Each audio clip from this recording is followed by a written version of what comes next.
Welcome to today's webinar. As a global consulting firm, Protiviti is here to help you connect, grow, succeed. We invite you to visit us online at protiviti.com/webinars to find other great content and subscribe. Now, let's begin.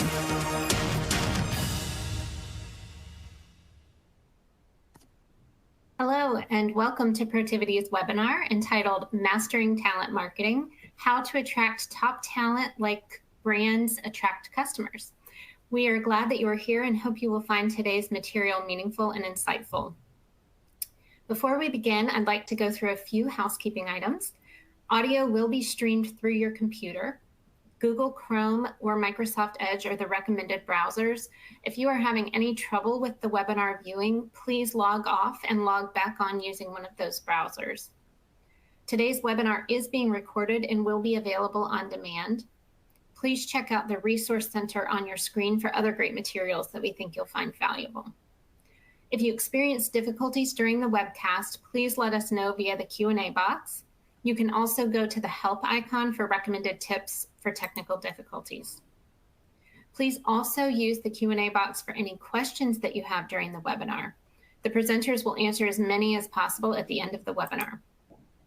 CPE is available for the live version of this webinar only. By attending the full live session and responding to the random polling questions, you will receive 1 CPE credit. With that, I will go ahead and hand it over to our moderator for the day, Kim Lanier, to get us started. Kim?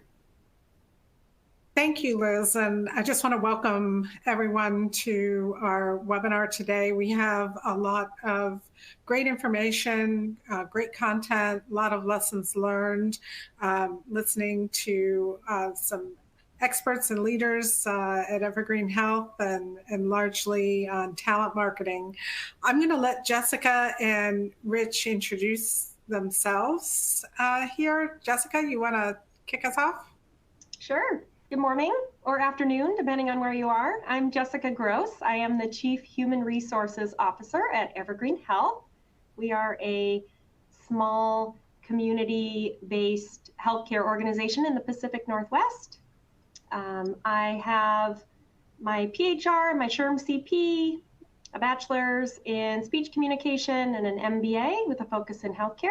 Been at EvergreenHealth about 24 years now, but mostly I just am really passionate about where I work and who I get to work with. So I'm excited to be here today. Thanks.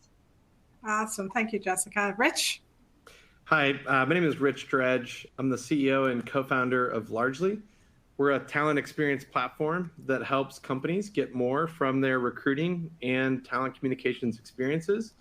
So my whole career building experiences and platforms around the internet, whether it's been e-commerce, ad tech or marketing tech platforms, and been doing this for the last few years in the recruiting and talent space. I don't have a background in HR per se, but it's been a lot of fun bringing a lot of skills and experiences and strategies from other industries into HR and talent recruiting experiences. And so excited to share what we've been doing with EvergreenHealth here and Jessica and her team. Awesome. Thank you, Rich. And again, my name is Kim Lanier. I'm a managing director at Protiviti in our People and Change segment. I lead our talent advisory practice and have had the pleasure of working with both Jessica and Rich throughout this particular project. So we're excited to share a lot of lessons learned and experiences through the project with all of you. As Liz noted, if you have questions, please put them in the chat at any given time. We've purposefully left some time here at the end of the segment to address questions. And even if we don't get to all of them, our commitment is that we will follow up and answer all questions submitted. So please feel free to enter any question that you might have. All right, let's take a look at our agenda.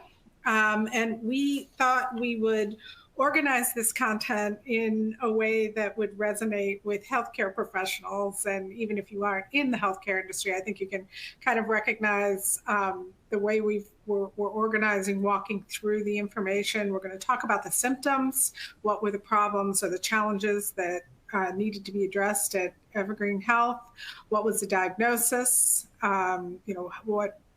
what was causing some of those problems and challenges. Many of you will recognize a lot of the symptoms that are going on probably in your organization today. And then what was the treatment plan? What was the solution path? What was the action plan? And then probably what most of you are interested in, what were the outcomes? We employed solutions, and what kind of outcomes did Evergreen Health experience as a result of the treatment plan? So we're excited to walk through the content with you and look forward to your questions and feedback in the chat. Just a reminder on the CPE credit, we're going to go to our first poll. You need to address at least 3 of the questions for CPE credit. Make sure that you scroll all the way down so that you can see all the options that are available to you to select from. But our first polling question is, what is the biggest recruiting challenge that you are experiencing right now? And you can select all that apply. So if all of them apply, have at it. But, and a lot of you post-COVID, had the Great Resignation. Now that we've moved on past the Great Resignation, we're still seeing recruiting challenges happening out there, whether it's the right skills, the right talent. There's so much shift inside of organizations right now. They're rethinking the way they design jobs, the way they the types of skills that they're recruiting for. I don't know, Jessica, if you have an off the top of your head comment about, some of the recruiting challenges that you're seeing now in this post-COVID world. Yeah, when we first wrote this poll question, it was select one. What is the biggest recruiting challenge? And I thought, there's no way that the folks on this call are going to be able to select one. We got to make this a select all that apply, because I think most organizations are experiencing a number of these challenges.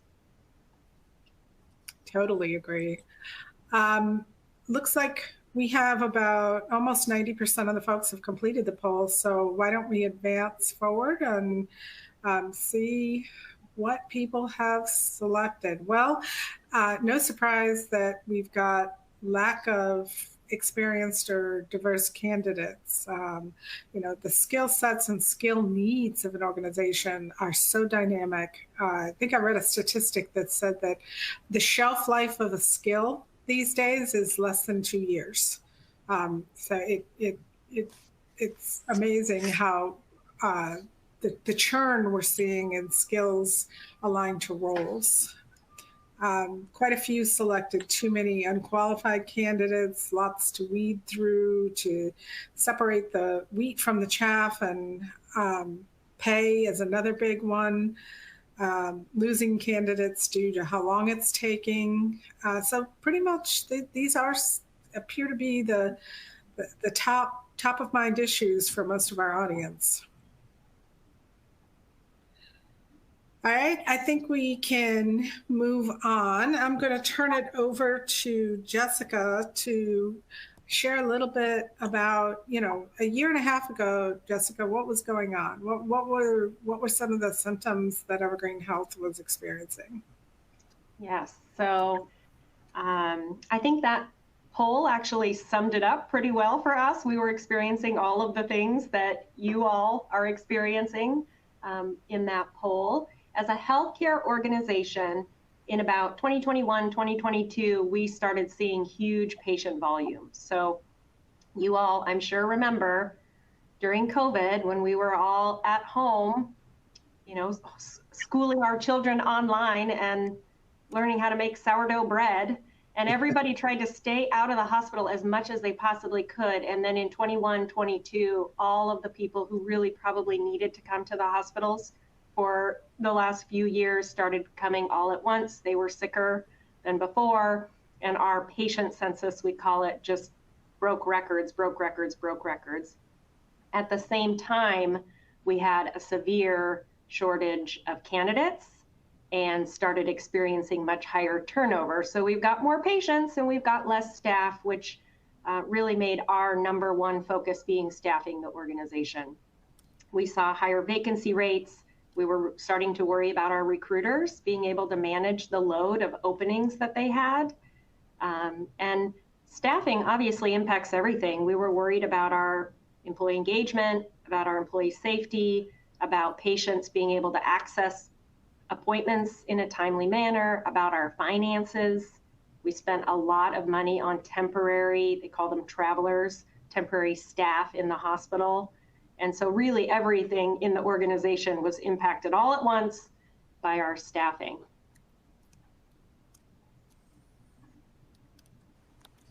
Jessica, for some companies, it's not really, if a position goes unfilled, it causes maybe a little bit of disruption or inconvenience, maybe a moderate amount.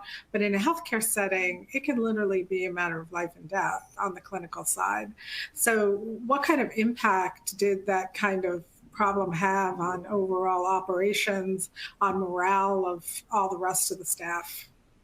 Yeah, I think all of our organizations are used to those times where we have to do more with less. That's not unusual. I've worked at EvergreenHealth, as I said, for 24 years, and we've always run fairly lean, I would say, with our staffing. And so we're used to saying we don't have a big margin, we don't have a lot of excess staff. But in this environment, it became much more serious. We really were worried about it impacting our culture, impacting our employees' engagement. You can see on the slide that we're showing right now, this is the best visual that I could think of to show just one example of what we're experiencing. In 2019 and 2020, our turnover bounced around kind of between 13, 14%, actually went down a little bit when the COVID pandemic first hit and people sort of waited to see what was going to happen and maybe postpone their retirement or decided to stay put. And then in 2021, our turnover just spiked so quickly, higher than it had ever been, was very alarming to us. That's when we reached out to Protiviti, and then we'll talk about sort of the end part of that trail later on when we talk about the outcomes. But this is just one image of what was happening with all of the metrics that we keep on our HR dashboard at the same time.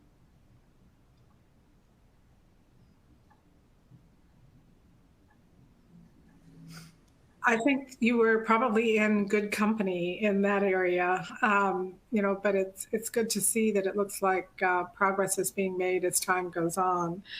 One of our next questions, when you're experiencing all of these symptoms, had to be hard on you, had to be hard on the team. What brought you to Protiviti? So we had actually worked with Protiviti before for some internal audit purposes. Our risk management and HR teams were familiar with Protiviti. We had a good working relationship with Protiviti.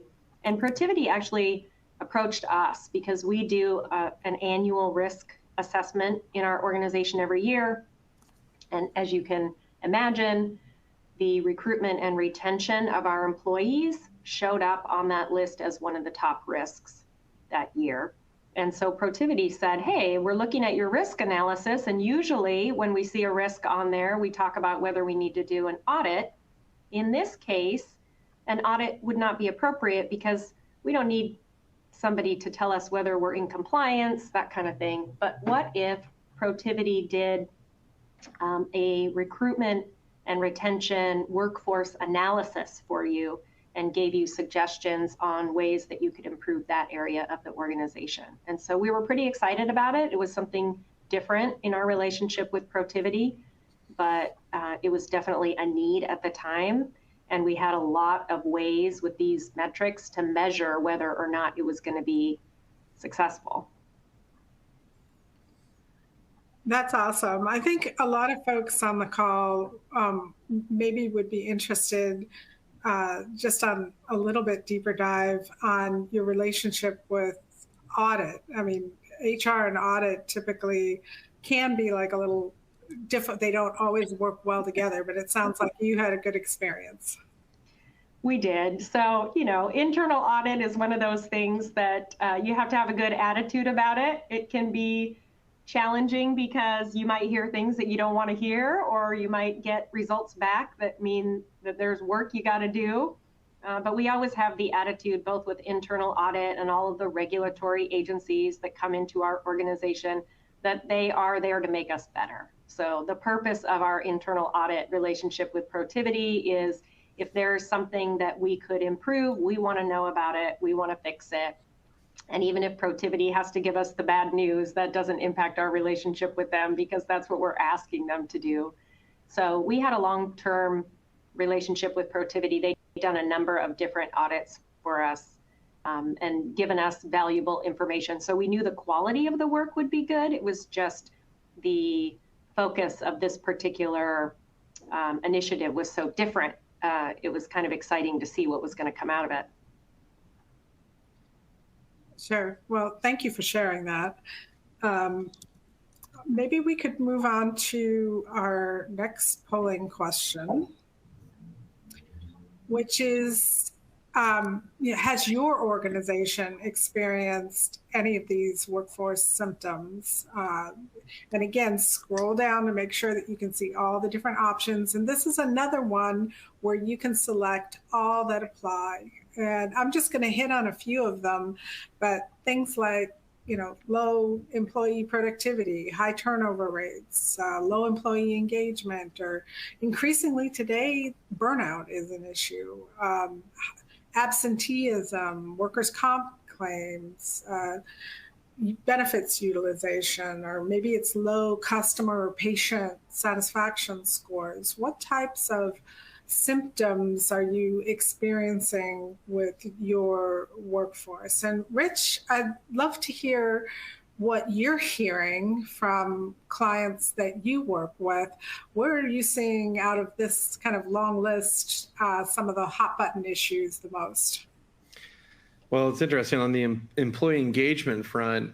One of the common issues that we see companies dealing with is just constantly trying to communicate out to their workforce, and people simply just not absorbing the information or the things that a company is trying to make sure that everyone is aware of. So we actually developed a new product that allows us to go into a company and help them send out mass messaging to their employees and incorporate really simple video experiences to do that, because it's just a reality that a lot of people just don't want to read giant long emails. So that employee engagement piece is like a hot button issue, where often a company will have communicated something and they expect that people are actually reading or are up to date or up to speed on all of those communications. But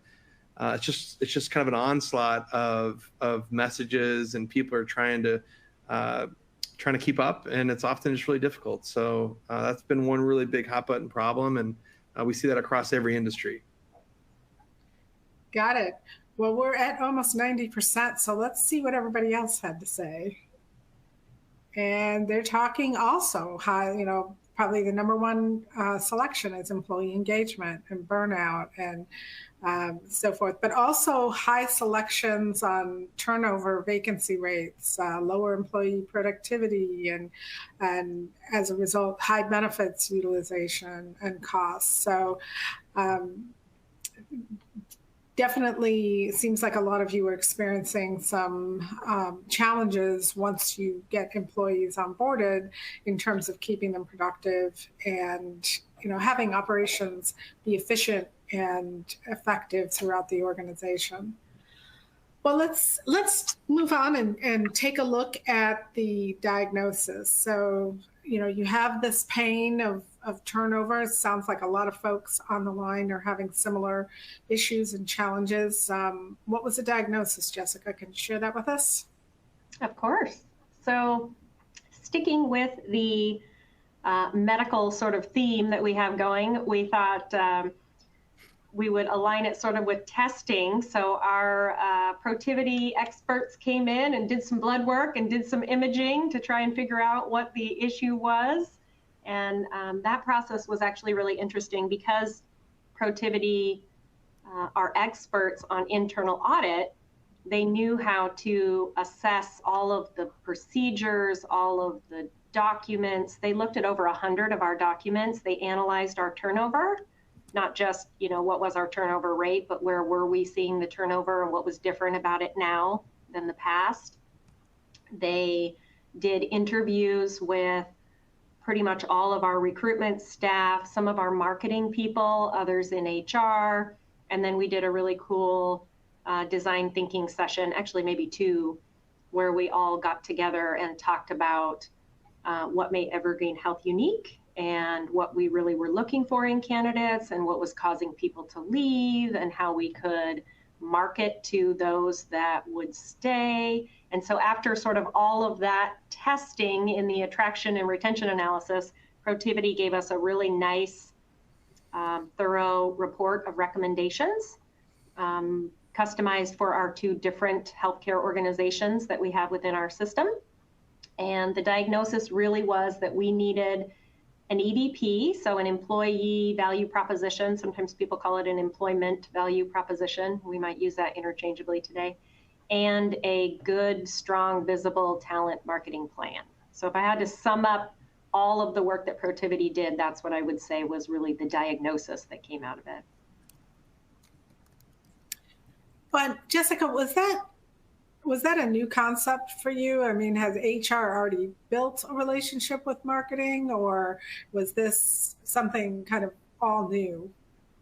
So we had I would say, a good relationship with our marketing team as far as employee communications, that kind of thing. There's a lot, obviously, that HR and marketing overlap just on a regular daily basis. But it was new for us to think about marketing to our candidates or to our employees the same way that we market to patients or our clients. So it was definitely a more close relationship that was built between HR and marketing, and a much broader scope than what we had before. I think that's a really important point for the audience to understand, because this isn't going away anytime soon. We have population, decelerating. It's not growing, it's decelerating. So the talent challenge and talent scarcity is projected in many areas to continue, even if the unemployment rate overall stabilizes or is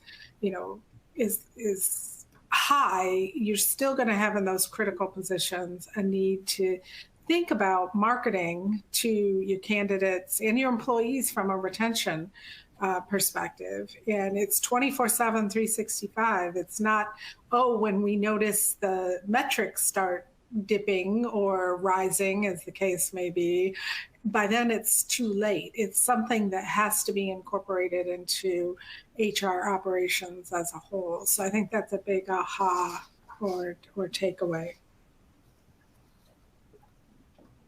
So just curious, what was the treatment plan? What was the prescription? So the report that we got back from Protiviti was really broken into three categories: the EVP and the talent marketing plan, focusing on first year attrition because we had pretty high turnover in that first year, and then ensuring enduring retention. So for each of those three categories, there were a number of actionable recommendations that Protiviti felt we could do to improve the metrics and the retention and all of that in each of these areas. We actually have a snippet of the recommendations that were made from Protiviti to EvergreenHealth. Obviously, these are specific to our organization, but I just thought the best way to show folks what all we received back from Protiviti would just be this little snippet. So you can see on the far left the three categories that they were broken into, and then each one had a number of different opportunity areas. I will be honest, we were not able to implement all of these things at one time it's a good problem to have when you have too many recommendations of things that you could do to improve the situation. We did not have the resources to roll it all out at once, so we prioritized it as a team and have been chipping away at them. It was helpful on the right that Protiviti provided us their thoughts on the priority, on how much effort might go into each solution, and what kind of value or outcome they thought we would get from it. We used all of those things and our own assessment to pick out the ones that we thought were the most important, and we started with those first. You can see on the list, there are some things that are very big. One of them was Protiviti said, you need to look at your wages in the market and see if there's anything you can do about that. Obviously, we already were focused on that, and that's a significant one that can be a challenge for organizations. But some of them were much quicker and more low-hanging fruit that we could pick off right away, and everything in between. So it was nice to have a number of different things to choose from and not just one area to focus. Got it. It does seem like a lot to absorb all at once, and kudos to the team for putting in kind of a sequencing of recommendations, because then you have 1 to 2 years to really knock out a lot of these recommendations and continue to make improvements. So looks pretty comprehensive. Let's move on to our poll question number 3. And before we tackle this question, I just want to remind you, if you have any questions for the team, to put them in the chat. We're going to wind up with enough time to address questions, so please put them in the chat. But this question is, does your organization have a concerted, dedicated effort around your employment brand and in particular, your employment value proposition? So the employment value proposition is part of your bigger employment brand, which is how people see you in the marketplace. And people have a choice. They can, no matter what industry you're in, whether it's financial services or healthcare, there's another bank, there's another hospital, there's another, X, insert X, probably within the vicinity. So your employment brand answers the question, why should I work here? So it's a big, important element of the how to attract top talent issue. And then, of course, your talent marketing plan, do you have one of those? So you might be saying, hey, what is an EVP or a talent marketing plan? And you might say, no, I know what it is, but we don't have it. We do, or they need to be updated or refreshed. Just like any brand, it can go stale. So all the great brands have a regular cadence to keep things refreshed. And maybe you are one of the more mature organizations and you have an EVP, you have a dedicated employment brand, everybody in HR in the organization knows what that is, and they're great. So just give you another few seconds here to answer it. Now, in this case, you can only select one. So make sure it's indicative of what you feel your organization is at from a maturity perspective. Any predictions, Jessica or Rich, on where we're going to see the biggest selection? Well, I will be honest, before we did the engagement with Protiviti, I did not know what an EVP was. And when I talked to my team about it, there was a broad range of understanding and opinions about what that was. So I think we might get a fair number that say A, but we'll see. What do you think, Rich? I think a lot of people have some sort of version of that, but it's always dated. It needs to be updated and refreshed. So my money's on option C. Option C? I think I would throw my selection with you. I think it's, we do, but they might be stale, or you don't overall. So let's see what everyone had to say.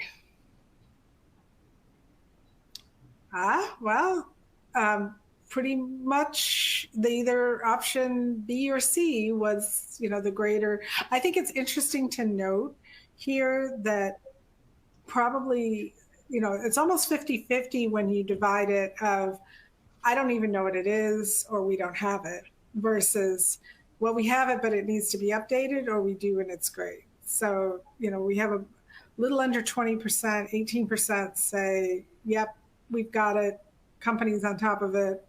That's really critical. So I think that this is pretty indicative of the market as a whole, at least from what we see across clients. So I think it's pretty interesting. That means for most of you, there's a huge opportunity to improve the ability to attract great talent, because this is where it starts. Many of the challenges that you indicated on the previous polls were around poor candidate quality. Well, guess what? This is where it starts. This is how you address it.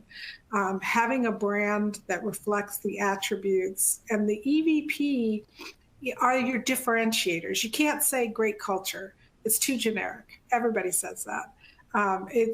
Employee value proposition should be the unique things that the organization invests in to set itself apart as an employer of choice in the marketplace. So I encourage many of you to reach out for addressing this, reach out for help, reach out for support in this area, because you will make no bigger advances in your ability to attract quality candidates and keep your talent pipelines full than this area right here.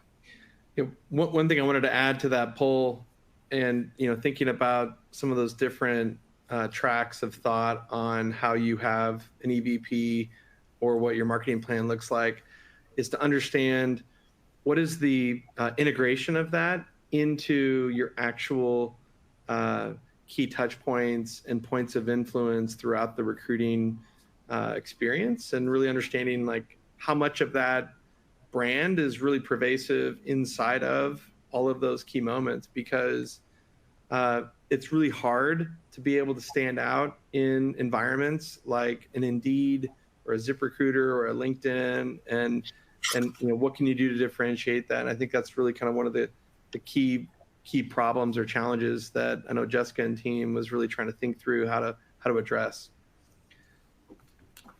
Great point, Rich. Great point. So moving on to the next part of the treatment plan, Jessica, how did you get connected to Largely? So Protiviti connected us to Largely. I had not heard of Largely prior to that.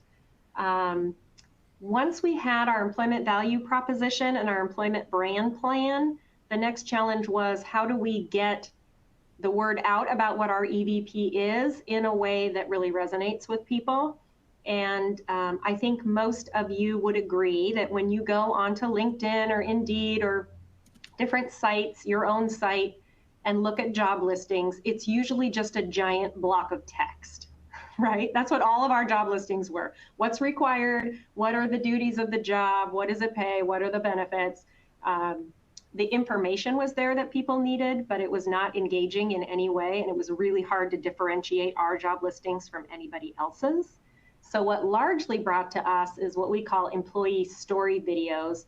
They're videos that are shot almost in selfie mode. They're not significantly produced or anything like that, of our actual employees talking about our employment value proposition, basically, what it's like to work at Evergreen, who's the funniest person on their team, what are the traditions that they do around the holidays in a department, how does the organization recognize employees, anything that people want to share.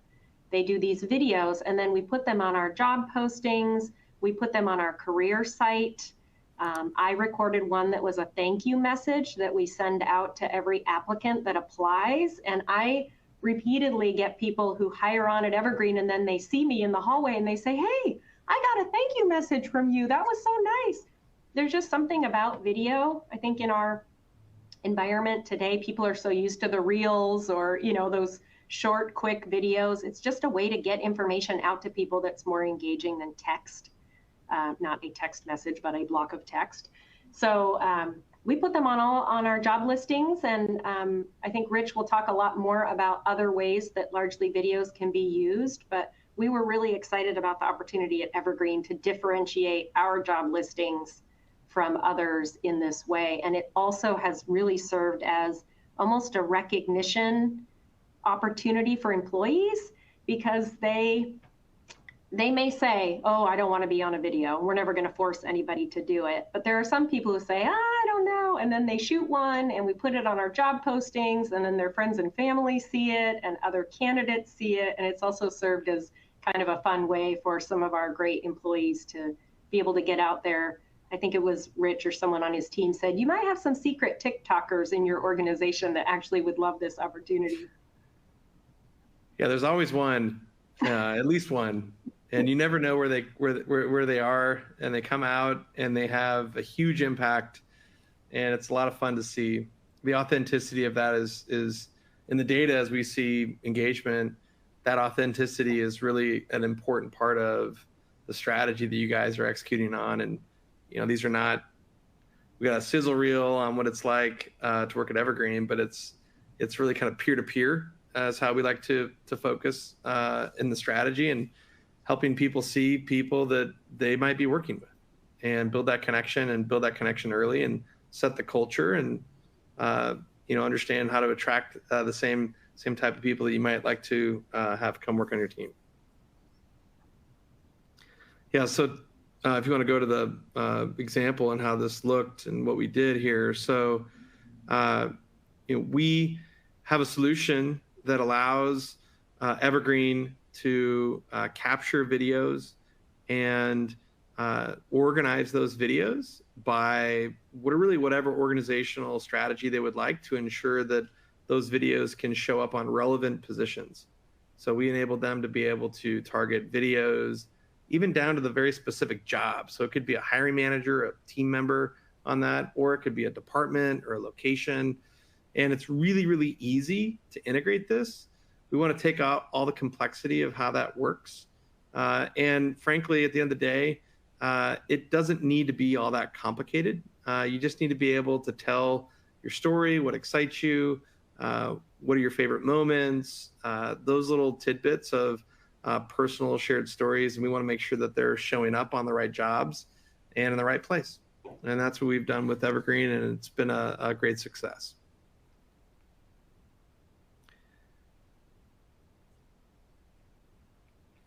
It just seems, Rich, like this is such a personal way to communicate. I mean, to be able to hear and see testimonials, it makes it kind of much more personal and warm and real and transparent than like an email or something to that effect. What kind of response do you get from folks who experience these videos, Jessica or Rich? Well, one thing I'll comment on it is, there's very few companies that I would say right out of the gate just saw absolute lines out the door of people raising their hand to say, I want to record a video. And we never really recommend just, going 0 to 100 on that. What we find is that getting a small team to go execute on that strategy and build representative examples of it. And Jessica made the point earlier about this, but aside from the quantitative evidence of an improvement on application rate or quality of candidate or those sort of measurable things, you often get a lot of anecdotal moments that would have never happened. And I think the comment of what Jessica brought up around a team member new to the organization, walking the hallway and feeling comfortable having a conversation with a senior leader in an organization like that, feeling connected already because they know that person or they know something about them. That's the power of what can be created through an experience like that. And it's a little bit different than, let's say, if Jessica was featured in a 5-minute long video and it was maybe a couple snippets here, but when it comes across in the way that we help integrate that experience into that process, it just feels authentic, and the audience often will go out of their way and communicate something when given the opportunity. And I think those anecdotal moments are exceptionally powerful and reinforcing to want to do more of those and to create more of those opportunities. And that's where we see organizations tend to see that moment, the light bulb goes off, and they're like, wait a minute, we can do that. And then they start seeing the outcomes of each of those moments, and the longevity and the perseverance of those types of relationships just really smooths out a lot of those hiccups and wrinkles around just onboarding people and getting acclimated with who you are as a team. And that's really probably the number one way we see this story unfold. Well, thank you, Rich. I think that's really helpful. You know, one of our goals with this webinar and sharing with all of you some of these, you know, common issues and challenges is to give insight and visibility into practical, actionable things and steps that were taken on how to solve this. So I guess the most natural thing to do right now is pivot and say, Jessika, well, you know, what were the outcomes? You know, you it's not like HR didn't have things to do. You prioritized, you implemented these. What kind of outcomes did you see? I would just summarize by saying I am so pleased that we did this engagement with Protiviti and that we were introduced to Largely. It's been all positive for us. Pretty much every metric that I talked about at the beginning of the presentation that was trending in the wrong direction has turned around.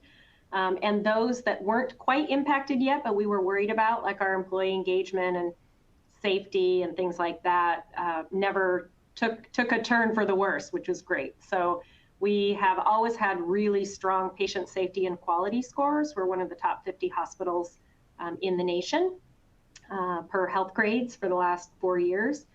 And we just redid our safety survey and still scored well above the national benchmark. We just redid our employee engagement survey and scored well above the national benchmark. Our turnover is much better. Our vacancy rate is much better. We've been able to significantly decrease the reliance on those temporary staff I was talking about, which is partially due to a lot of good work on the part of all of our clinical and nursing leaders. It's not obviously just an HR thing, but has been a huge cost savings for the organization. So we couldn't be more happy with the outcome. You know, I think the market has changed somewhat, so we may not be able to definitively say that every single positive outcome that we have had has been because of this initiative, but I think we were in a situation where we needed to take some action and we couldn't continue doing what we've always done, and we were worried that it was just going to continue to get worse and worse. And so I feel good about the fact that we decided to do all of the work that we did, and think that each of those individual items added together is probably what has given us this positive result. Well, this is a pretty impressive list of outcomes. Are there any specific metrics to kind of back this up when it comes to turnover? Yeah, I think we might have another slide, which is just basically zoomed in on the tail end of the turnover that we shared at the beginning of the presentation. I think I mentioned that our turnover went from 11% to almost 18% in 1 year in 2021. And since we have implemented all of these initiatives with Protiviti and Largely, it's basically gone in the opposite direction, right back down. So, and this goes through July of 2024. I can tell you that since July of 2024, it's continued to decrease. So we're actually a little further down than the chart even shows, back to where we were pre-COVID, which is really incredible for us. Every percentage point on this obviously dramatically impacts our staffing, our finances, our patients, and our employees. So it's very significant for us. I would have to think that this is showing up on your bottom line. Oh, for sure. For sure. We've always been an organization that has a very small margin. We're a community hospital, public hospital districts. So some of our revenue actually comes from the local taxpayers, and everything that comes into the organization just goes right back into the organization. I will not say that we are, rolling in the dough, and we probably never will be, but it is dramatically better than it was a few years ago. And our financial recovery is dramatically, significantly linked to our labor. Our labor costs in healthcare and in our organization are just a huge portion of our expenses. So this has been really impactful in a good way. Awesome. So just so I understand the timing of all of this, you've seen this in this kind of rapid decline in the last 6 to 12 months after you started implementing some of the initiatives. This isn't like a 2-year, 5-year. This is pretty, directly correlated or tied to some of the action plans that you put into place. That's right. It did happen pretty quickly after we started implementing, and it has continued to trend down since then. That's awesome. What a great story. Well, it's time to offer our final poll question. So remember, for CPE credit, you needed to have completed 3 of the 4 poll questions. You won't have to scroll too far to be able to answer this one. This is another one where you only select one. And for those of you on the more mature side of question number 3, it's going to be interesting to understand your responses here, but have you secret shopped your own talent marketing process? And for those of you who may be wondering what the heck is secret shopped, it means, have you tried to go through it as a candidate would? Imagine yourself as a top IT person or a top nurse candidate. Have you stood in their shoes and gone through your own process and experienced it? Yeah, so, we often find that. So your poll question earlier about where are people on that journey for having an EVP, having a solid program around your talent marketing, but really going in and seeing it yourself. And do you actually have those important differentiators really truly embedded in the, I often refer to it as like the surface area of attention of where people are really going to accept any of that. And that starts with not necessarily your front door of your career site, but in most cases, it starts on a platform like Indeed or LinkedIn. And if you apply through that experience, like what does that step-by-step experience look like? And so one of the first things I often recommend for anyone to do is to go in and go through the experience as if you're one of those candidates, and making sure that it feels right. There's always opportunity here. So if you haven't done it, I highly recommend it. I think we've got 77% of our attendees having submitted here. Looks pretty good here. Yeah, so secret shop. So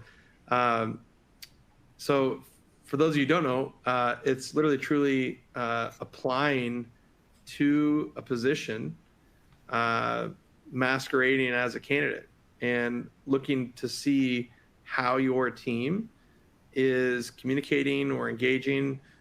Do you have automated communications that are getting sent out to you? What do those look like?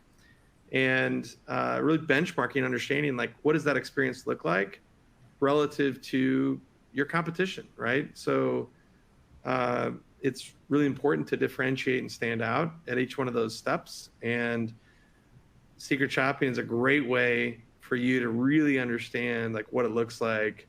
And not always just taking the word from someone on the team to say, well, yeah, no, we do that, but do you do that? And really kind of seeing it in action to make sure that you have it in place and it's working, or if there's key moments that can be improved. So I'm seeing here a lot of no, we have not as the number one thing. And it's a good, and that's pretty consistent with what we often see with companies as well. Awesome. Well, I think this is really interesting feedback from the group, and it clearly outlines an opportunity to identify insights and improvement areas around the process for sure. Well, we're about ready to wrap up with our key takeaways. First of all, Rich and Jessica, I just want to say a big thank you for your time here and being willingness to share. We do have a lot of questions, which is great. So we've got some time here to address those, but I want to wrap up with some key takeaways from the material. Number one is recruiting is hard. It's just hard, flat out. There's a lot of steps. There's a lot of, there's a sense of urgency that always comes from the business that they need this role, this person, these people, this team now, yesterday, please. And they want it to be, top talent. But I will say, I would put ... misery loves company is there's a tendency, because it is so hard and you're operating under such a sense of urgency that, well, everybody else, this is just the way it has to be, that the process can't necessarily be any better, that everybody's dealing with the same challenges and so forth. And I would encourage you to, like Jessica did, not be satisfied with that. And say, look, I know there's ways out there that we can improve. I know there's ways out there that, we can set ourselves apart. The second takeaway is there is value in conducting an attraction and retention analysis. When you focus on those elements, you'll be surprised when you're looking at the numbers, when you're looking at the metrics over time, when you're slicing and dicing it, what's happening in the first 90 days? Where are we losing people in the talent pipeline funnel? What's happening in the first 90 days? What's happening in the first year? Because the solutions are different. They're different for quick quits. They're different for different roles, different steps in the talent pipeline. You're more apt to lose critical role candidates because there's so many other places at certain points in the pipeline. So you need this kind of analysis to know where to place your bets, because you only have so many resources, you only have so much time, and you want to place your bets where they're going to get you the biggest impact overall. The third takeaway is to develop and maintain a strong employment value proposition. Your EVP, as I said earlier, it answers the question of why should I choose you, insert your company name, over another company? And if you can't answer that quickly on the back of a business card with bullet points, then your EVP isn't clear enough. And if it's not clear to you, those of you in the company, it certainly isn't clear enough to your candidates. Marketing should be used for candidates. I would also insert ... and employees, not just clients. So you need that. It's crucial to engaging and activating candidates and keeping their interests. And I think I'll hold off on this offer until I see if I get an offer here. That's where you're going to get that kind of behavior. And then, lastly and not least, video makes things personal. It establishes connection. It brings your story to life in the way that no email or text message can do. So it's a great recruitment and retention tool. Can I add a note on that last bullet, Kim? Absolutely. One of the things that I most enjoyed about working with Rich and his team at Largely is that they are one of the most flexible organizations I've ever worked with. You can actually list all of your jobs on the Largely platform as an ATS. We have a separate career site that we use, and we still are using Largely videos. Every time we were talking with Rich about a barrier or an idea, he was just so quick to respond and be able to move and do things. It was fun to work with a company his size that really was very responsive. And he has a whole host of other ways that you can use these videos that Evergreen Health is not yet doing, which we hope to do, send out messages to your candidates after they accept the job, but before they start during that window, send out employee training videos, all kinds of things. So I know we say a lot in this webinar about recruitment, but I think these videos could be used for our employee retention, to your point, Kim, in many ways that we're not yet using. Although I don't want everyone on this call to start using Largely, because I like the fact that it differentiates us right now. Well, thanks. We're going to pivot to some questions, and we won't have time to get to all of them. But like I said at the beginning, we're committed to making sure that each of your questions are answered. So if we don't get to it here, we'll follow up via email. This one I'm going to direct to Jessika. Have union contract, or obligations really been an additional layer of challenges in the recruiting effort, and how have you addressed those? They definitely have been for us. Our organization is about 50% unionized. We have at the Kirkland location, and about 80%, I think, unionized at the Monroe location. We've got 8 separate collective bargaining agreements across the 2 hospitals. And when the wage competition was so challenging, we had really prolonged negotiations. We had employees coming to our public board meetings and talking about it. And so it adds a layer of complication. I think that we have always had a good working relationship with our unions. And so once we get through the negotiations, it really can be a benefit to the employees to be in that environment. But it certainly was an added layer of complexity while we were struggling so much with the wage and benefit market competition that we still are, not quite as intensely as it was. That's super helpful. This next question I'm going to address to both of you, and maybe Jessika, you can tackle it first, and then Rich, you can pile on to Jessica's response. It says employee engagement correlates directly to, executive management responsiveness. How do you know if you have an employee engagement problem or a managerial problem? That's a great question. We saw our overall organizational turnover really decline, which made us think that it was an organizational or market issue rather than an individual management issue. We do certainly analyze turnover by area, by position. There are usually signs if there's a management issue that go beyond just turnover. We look at our exit interview data.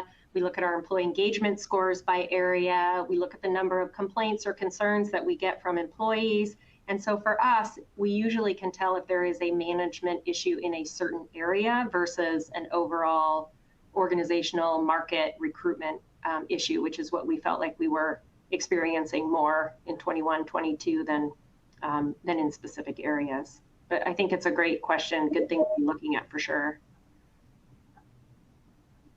Yeah, I mean, I would share the same what we've seen. I think probably one of the single biggest factors in what we've seen around employee engagement has been a big part of it being trust, and whether or not team members have trust in their leaders, and do they want to listen and respond to their leaders. And we've worked with organizations where by introducing some of our strategies into those organizations, we've really helped elevate that trust because people feel more available. And so there's a halo effect coming from that. And I think that's been a really good lesson learned from it. But on the inverse of that, we've seen that, specific teams where there's a lack of engagement, there tends to be an issue around the communication